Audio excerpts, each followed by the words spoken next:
60 यानी सामाजिक विज्ञान से टॉप 60 मोस्ट इंपोर्टेंट क्वेश्चन लेके आए एनसीईआरटी पे। जितने भी क्वेश्चन है आपके हिस्ट्री, ज्योग्राफी प्लस पॉलिटी के मिक्स क्वेश्चन देखने को मिलेंगे इसमें। आपको बता दें ये क्वेश्चन जो आपको मिलेंगे ये 18 जनवरी 2023 को जो आपको सीटेट का पेपर हुआ था 6 to 8 के लिए, उससे ये क्वेश्चन है। और ये आपके आने वाले 14 दिसंबर को सीटेट होने आ रहा है, उसके लिए बहुत ज्यादा इंपॉर्टेंट है। आई होप आप लोग अच्छे होंगे। स्वागत है आपका श्रेष्ठ एजुकेशन में। सीधे चलते हम लोग क्वेश्चन की ओर। वीडियो अच्छा लगे तो वीडियो को लाइक शेयर, चैनल को सब्सक्राइब करिएगा। वीडियो का पीडीएफ टेलीग्राम ग्रुप से जुड़ के आप फ्री प्राप्त कर सकते हैं। पहला क्वेश्चन देखिए क्या करें। जलमार्ग के बारे में दिए गए निम्न कथनों को पढ़िए तथा उपयुक्त विकल्प का चुनाव कीजिए।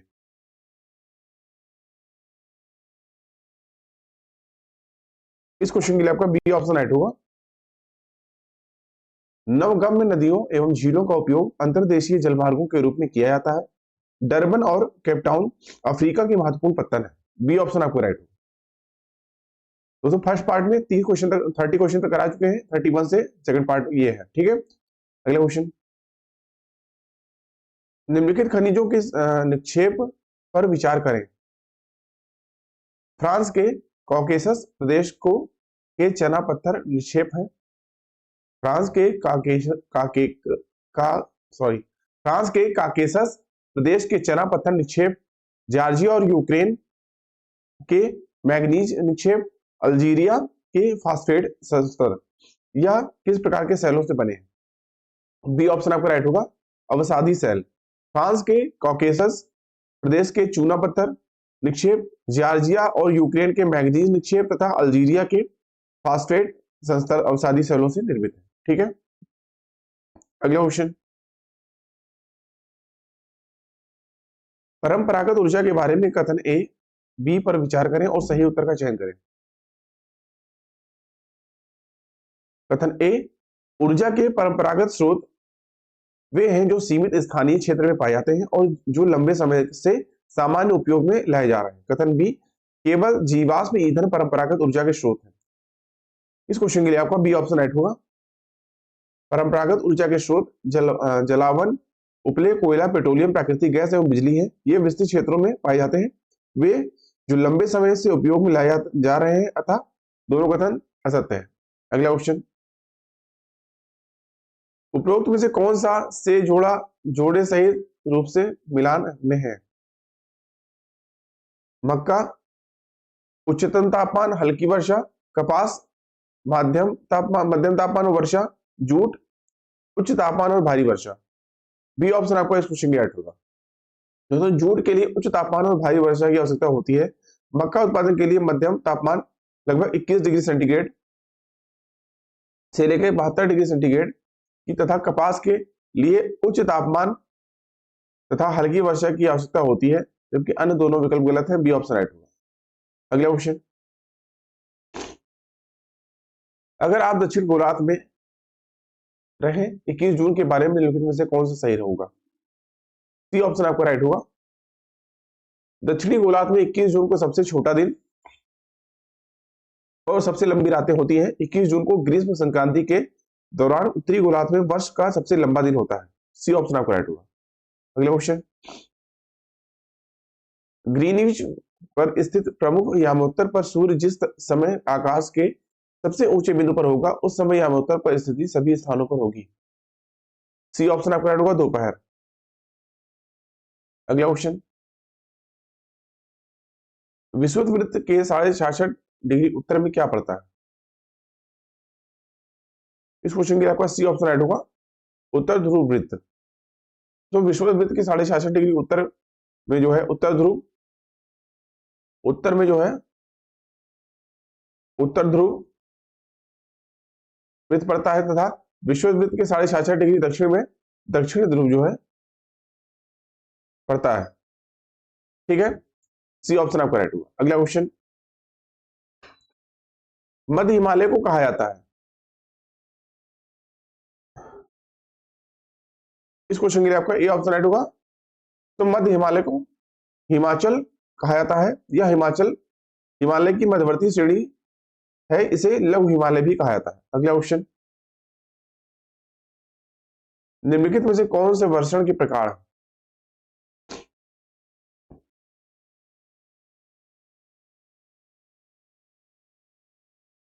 इस क्वेश्चन के लिए आपका डी ऑप्शन राइट होगा। हिम, ओला, सहिम, वृष्टि, वर्षण के प्रकार। अगला क्वेश्चन, किस गैस को ग्रीन हाउस गैस कहते हैं? सी ऑप्शन आपका राइट होगा। ग्रीन हाउस गैस भूमंडलीय ऊष्मन के लिए जिम्मेदार होती है। ग्रीन हाउस गैसों में carbon dioxide, nitrous oxide, methane, chlorofluorocarbon, जलवाष्प इत्यादि शामिल है। ठीक है, सी ऑप्शन राइट होगा। अगला क्वेश्चन, प्रारंभिक स्तर इतिहास निम्नलिखित से गठित है।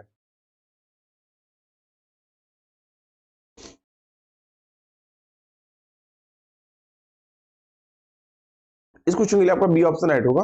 प्रारंभिक इतिहास कालक्रम, भव्य वर्णन, सर्वाटन इतिहास और आलोचनात्मक चिंतन आदि जैसे कारकों पर निर्भर करता है। अगला क्वेश्चन, प्रारंभिक स्तर पर सामाजिक विज्ञान का अध्ययन निम्नलिखित कारणों से आवश्यक है।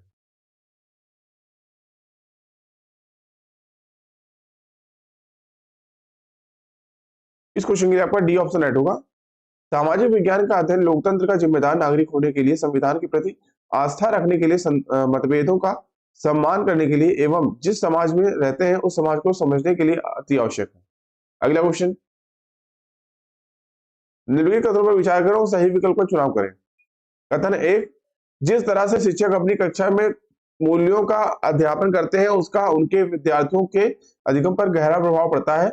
वहीं कथन दूसरा, नागरिकता शिक्षा का प्रभाव वास्तविक रूप से उन परिस्थितियों में कम होता है जहां लोकतांत्रिक प्रथाएं बहुत कम है अथवा संपूर्ण रूप से नदारद है। इस क्वेश्चन के लिए आपका बी ऑप्शन राइट होगा।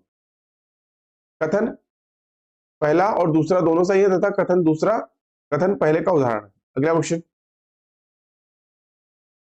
निम्नलिखित में से कौन से मूल्य का एक प्रजातांत्रिक कक्षा के लिए आवश्यक है?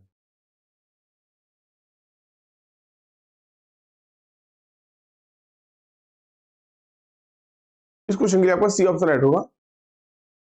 समूह बोध और आलोचनात्मक चिंतन जैसे मूल्य एक प्रजातांत्रिक कक्षा के लिए आवश्यक तत्व है। अगला क्वेश्चन, एक शिक्षिका अपने छात्रों को किसी स्थान की स्थिति के बारे में कैसे पता लगाएं विषय पढ़ाना चाहती है, इनमें से कौन सी शिक्षण सामग्री का उपयोग जो है प्रयोग करना चाहिए? इस क्वेश्चन के लिए आपका बी ऑप्शन राइट होगा। दिए गए प्रश्नों में विषय वस्तु को पढ़ाने के लिए शिक्षिका ग्लोब विश्व का नक्शा एवं भारत का नक्शा का प्रयोग शिक्षण सामग्री के रूप में करना चाह रही है। बी ऑप्शन राइट होगा। अगला क्वेश्चन, प्रारंभिक स्तर पर सामाजिक विज्ञान की कक्षा में जेंडर विषय पर चर्चा करते हुए निम्न में से क्या शामिल किया जा सकता है? महिलाओं के संघर्ष की कहानी, महिलाओं और पुरुषों की शैक्षिक भागीदारी के आंकड़े, या विभिन्न समाजों में प्रचलित जेंडर प्रथाओं को दर्शाया हुआ वॉलपेपर। इस क्वेश्चन के लिए आपका डी ऑप्शन राइट होगा। प्रारंभिक स्तर पर सामाजिक विज्ञान की कक्षा में जेंडर पर चर्चा करते हुए महिलाओं के संघर्ष की कहानी, महिलाओं और पुरुषों के बीच शैक्षणिक भागीदारी के आंकड़े एवं विभिन्न समाजों में प्रचलित जेंडर प्रथाओं को दर्शाते हुए वॉलपेपर आदि तत्व शामिल किए जा सकते हैं। अगला क्वेश्चन, निम्नलिखित कथनों पर विचार करें और सही विकल्प को चुनाव करें।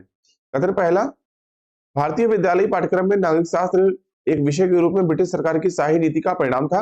वही कथन दूसरा, ब्रिटिश राज के विरुद्ध भारतीयों में बढ़ती अनिष्ठा को ध्यान में रखते हुए नागरिक शास्त्र लाया गया।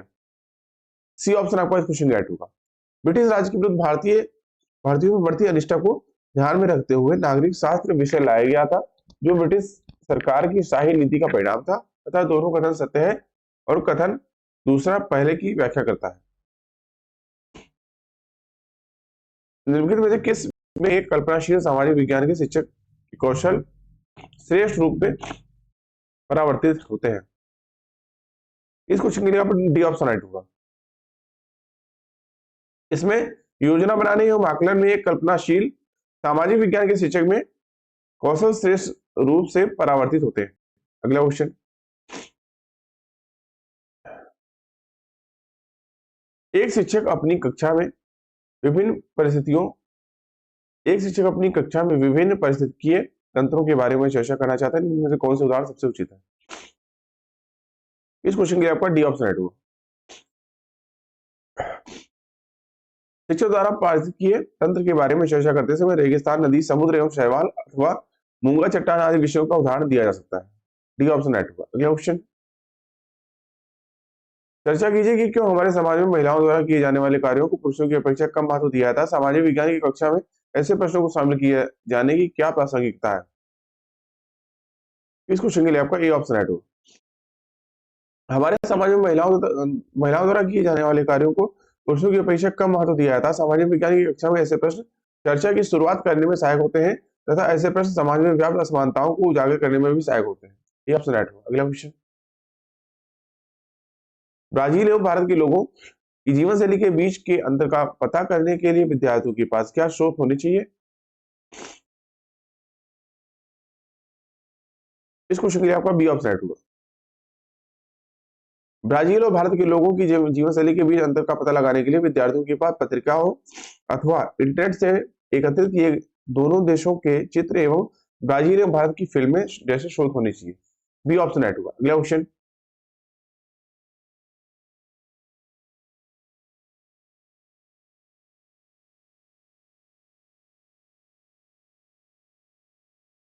निम्न कथनों पर विचार कीजिए। कथन ए, एक समर्थ पाठचर्या के लिए ऐसी विषय वस्तु की आवश्यकता है जो अंतर विषयक विचारधारा को प्रोत्साहित करे। वही कथन आर, विभिन्न सामाजिक विषयों विज्ञानों की विशेष सीमाओं को खोलने की आवश्यकता ताकि दी गई परिघटना को समझने के लिए कई तरह के उपागमों का प्रयोग किया जा सके। ये ऑप्शन आपका राइट होगा। यहाँ पे जो है ये ऑप्शन राइट होगा। ए तथा आर दोनों सही है और आर सही व्याख्या करता है ए की। अगला क्वेश्चन, निम्नलिखित में से कौन सा सामान्यीकरण के संबंध में सही है?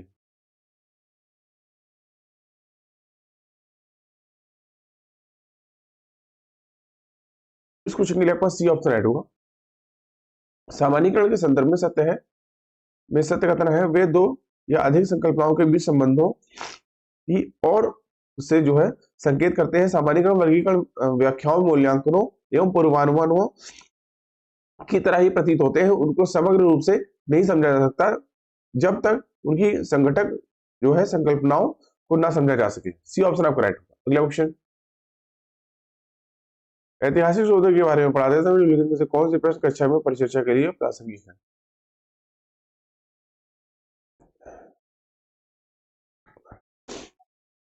डी ऑप्शन आपका राइट होगा।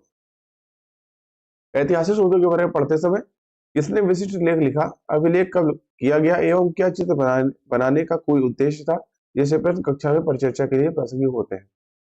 अगला क्वेश्चन, क्या आप ऐसे दो तरीके बता सकते हैं जिनके द्वारा आप सोचते हैं कि विज्ञापन का प्रभाव लोकतंत्र में समानता के मुद्दे पर पड़ता है? सी ऑप्शन आपका राइट होगा। विज्ञापन का प्रभाव लोकतंत्र में समानता के मुद्दे पर पड़ता है क्योंकि यह आजकल हमारे जो है आसपास हो रहा है, क्योंकि यह आकलन करने में मदद करते हैं कि सीखने वाले ने अवधारणाओं को समझ लिया अथवा नहीं। यह छात्रों को मुख्य अवधारणाओं एवं बिंदुओं को अपने शब्दों में व्यक्त करने का भी स्थान देते हैं। अगला क्वेश्चन, भूगोल की एक शिक्षिका देखती है कि अधिकतर छात्र एक कक्षा टेस्ट में बहुत निचले स्तर पर निष्पादन करते हैं। उसके बाद वह चिन्हित करती है कि उनमें मापन कौशल की कमी है। मापन कौशल को बेहतर करने के वह सुव्यवस्थित ढंग से उसे ठीक करने हेतु काम की योजना बनाते हैं। शिक्षक निम्न में से किस में जो है संलग्न है? डी ऑप्शन आपका राइट हुआ। भूगोल की शिक्षिका द्वारा कक्षा में छात्रों का आकलन करने पर उन मापन कौशल की कमी पाई जाती है। मापन कौशल को बेहतर करने की योजना बनाने के लिए शिक्षिका द्वारा कार्यात्मक अनुसंधान का प्रयोग किया जा रहा है। अगला क्वेश्चन, क्यों सहारा रेगिस्तान के लोग भारी वस्त्र पहनते हैं? यह प्रश्न विद्यार्थी की क्षमता को आंकने का प्रयास करता है। बी ऑप्शन आप करेक्ट होगा। सहारा रेगिस्तान के लोग भारी वस्त्र पहनते हैं। यह प्रश्न विद्यार्थी की तर्क शक्ति क्षमता को आंकने का प्रयास कर रहा है। अगला क्वेश्चन, भूगोल पर मानक संदर्भित टेस्ट में निम्नलिखित में से कौन सी अभिकल्पना सर्वाधिक उपयुक्त होगी? डी ऑप्शन आपका राइट होगा। भूगोल पर मानक संदर्भित टेस्ट में प्रायोगिक प्रदर्शन की अभिकल्पना सर्वाधिक उपयुक्त होगी। अगला क्वेश्चन, आपके पड़ोस में भूमि का उपयोग किस किस प्रकार से हो रहा है उसकी सूची बनाएं। यह प्रश्न विद्यार्थी की का प्रयास करता है कि क्षमता को आंकने का। इस क्वेश्चन के लिए आपका बी ऑप्शन राइट होगा। आपके पड़ोस में भूमि का उपयोग किस किस प्रकार से हो रहा है उसकी सूची बनाएं। यह प्रश्न विद्यार्थी की अवलोकन क्षमता को आंकने का प्रयास कर रहा है। अगला क्वेश्चन, और हमेशा की तरह आज का टेस्ट का क्वेश्चन इस वीडियो लेक्चर का आपके लिए क्वेश्चन क्या आज का, अपने आसपास के वृक्षों पर एक परियोजना करने के लिए विद्यार्थियों को सुझाया गया अनुक्रम क्या हो सकता है? निरूपण, आंकड़े इकट्ठा करने की योजना, अवलोकन, रिकॉर्डिंग और प्रतिवेदन प्रस्तुत करना, साथ ही साथ परिचर्चा। कौन सा ऑप्शन राइट होगा, ए, बी, सी या डी, आपको कमेंट करके बताना है। अभी के लिए इतना ही। आई होप आपको वीडियो अच्छा लगा। वीडियो अच्छा लगा हो तो वीडियो को लाइक करिए, दोस्तों की शेयर करिए, साथ ही साथ चैनल को सब्सक्राइब करना ना भूलें, जिससे कि इंपॉर्टेंट वीडियो का नोटिफिकेशन आपको टाइमली मिले। इस वीडियो का पीडीएफ टेलीग्राम से जुड़ के आप फ्री प्राप्त कर सकते हैं। अभी की वीडियो को देखने के लिए आप सभी का धन्यवाद। मिलते हैं नेक्स्ट वीडियो में, तब तक के लिए थैंक यू। जय हिंद।